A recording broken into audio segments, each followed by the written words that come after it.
हे स्वातंत्र्य झाला त्याच्या आधी महारवाडा मांगवाडा जवळजवळ होता, तो आज बी आहे.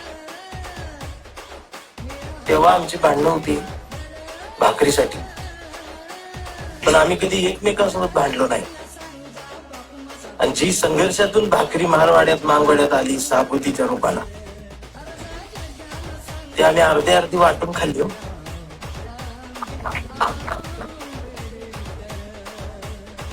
खरं सांग का, एका महारावर जेवढं प्रेम केलं नसेल त्याहून जास्त मांगानं महारावर प्रेम केलं, आणि एका मांगानं मांगावर जेवढं प्रेम केलं नसेल तेवढं त्याहून जास्त महारानं मांगावर प्रेम केलं. ते दिवाळा आम्ही हरवून बसलो.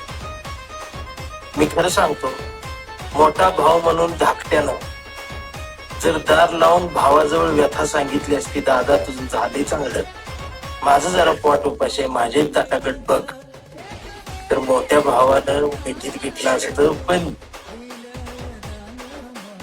ती माकडाच्या मांडीवर जाऊन बसली, चिडवायला लागली.